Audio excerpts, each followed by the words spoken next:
Okay, how's it going, guys? So, on the previous playthrough of this, we got the safe ending.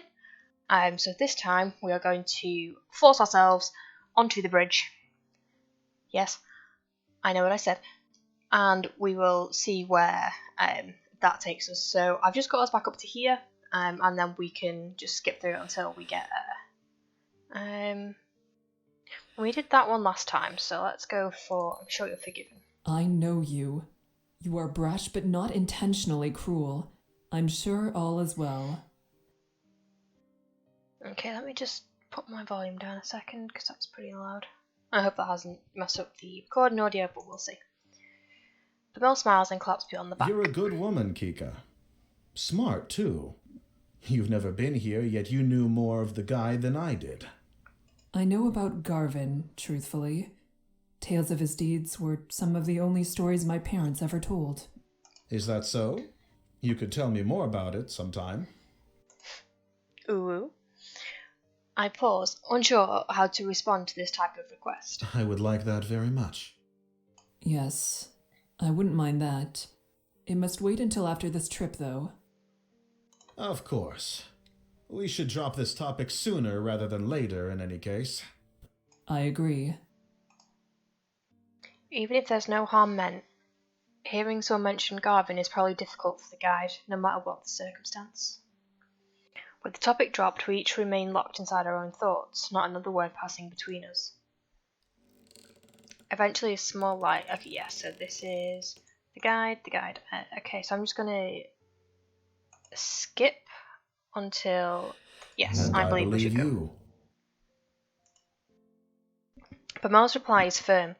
My steadfastness seems almost weak in comparison to its certainty. He addresses the guide. We shouldn't waste more time. Let's shove off. The guide slowly turns around, without even a nod to show his agreement. Margaret stares at Bamel and me, something of a resolve in her gaze. Then she follows after the guide.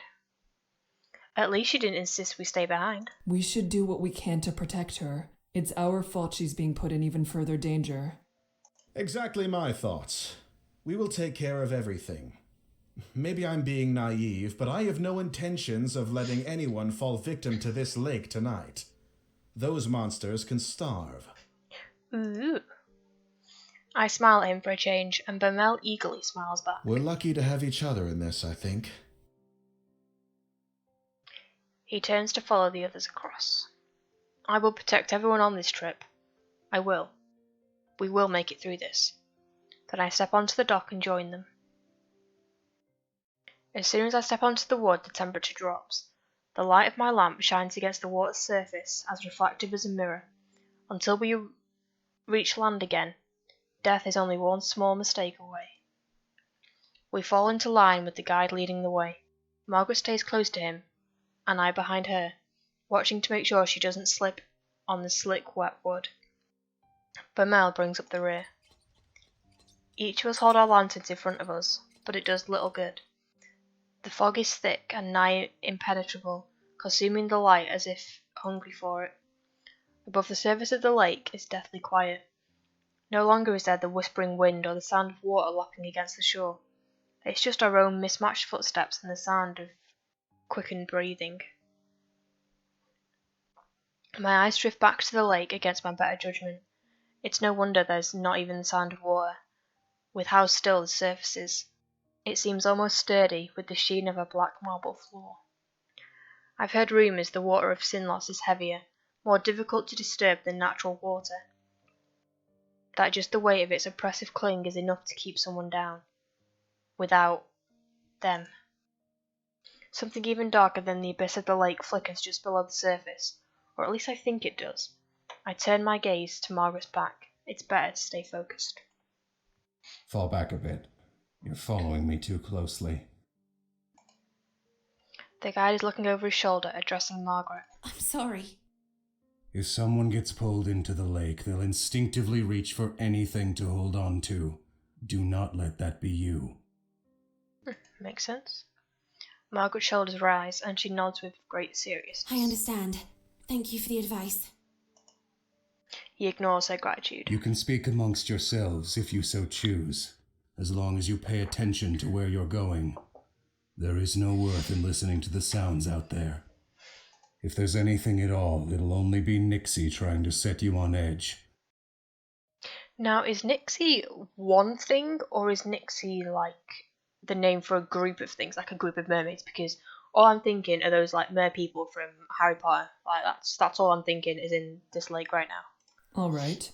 Then, could you tell us your name? You didn't have a chance to properly introduce yourself, and I've only heard you being referred to as the guide. I don't have a name. Sure you do. Everyone has a name. He's facing the front again, his voice as expressionless as before. I have no way of guessing how he feels as he says this. Oh. It's probably not something he wishes to talk about. However, there was something else I wanted to say, so changing the subject is not difficult. Margaret, thank you for allowing us to join you. Margaret shrugs non-committally. It wasn't exactly up to me. The guide said he would take you. She hesitates, and then she looks tentatively over her shoulder at me. But thank you for saying that. It's appreciated. You're very welcome, Margaret. I'm sorry that and I will do our wished you best death. to be an asset on this trip, rather than a burden. That's nice. I'm not afraid to be out here, though. Still, at least with your training, you should be able to take care of yourselves. It's comforting to know that everyone here is so confident in their abilities. Not enough to forget how terrible it feels to be over this lake. I'm not sure if that is fortunate or unfortunate. Believing yourself to be secure doesn't mean that you are. As the conversation lulls, a new sound breaks through. It's the whispering noise again. It's the chatter of inhumane voices, and this time coming from all around us. Taking care of yourself is exactly what you need to do. The guide is speaking again, except louder, as if to cover the Nixie's voice with his own. Work to survive at all costs, and hope that everyone around you has enough sense to do the same. That's the only way you'll make it to the other side.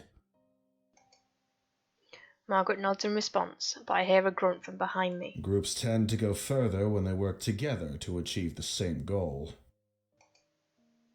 The guy doesn't say anything in response to Bemel's grumbling either. I'm not sure whether he didn't hear Bemel or whether he just didn't feel the statements made thus far are worthy addressing. I have a feeling it's the latter. We go around a large bend in the bridge, part of it forking off to another way.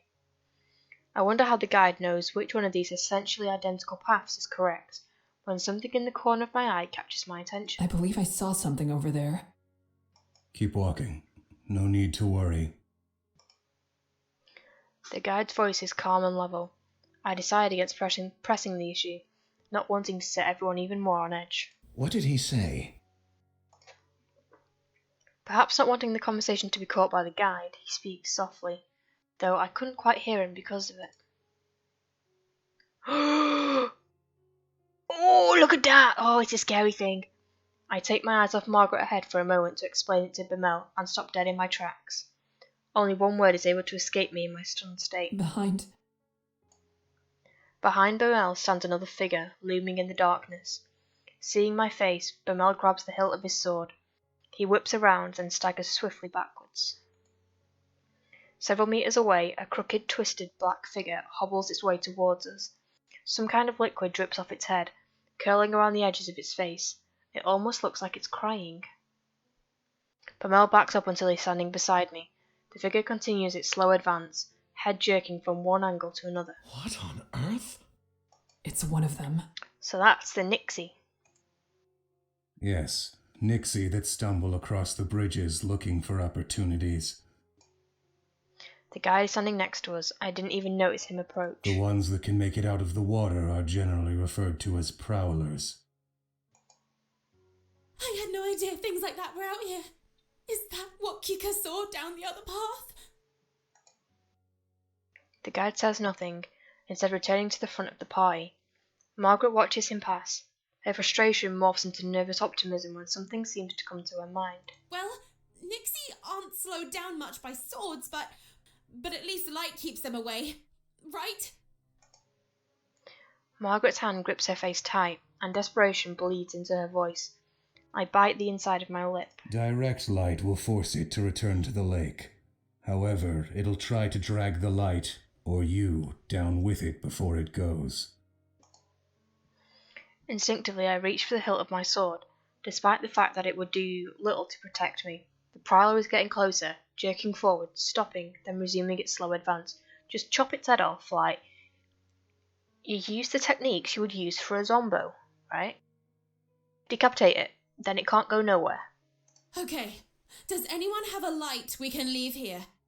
That way it won't follow us. Only matches. Bamel spits. He's the one bringing up the rear, so he's the one most likely to be in danger if it keeps following.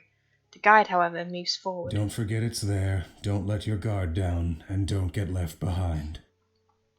Oh, so our tactic is to just ignore it. Okay, let's see how well that works.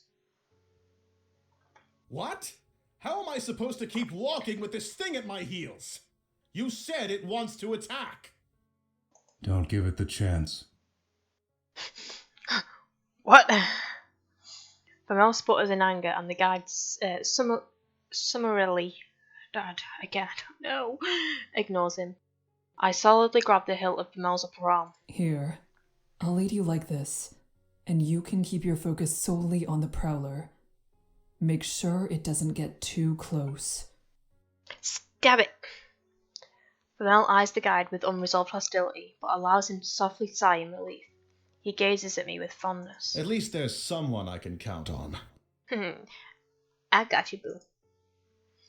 Despite the fact I'm going against his advice, the guide says nothing more. It's clear now that he doesn't give a damn what we end up doing. Some part of me is glad for that.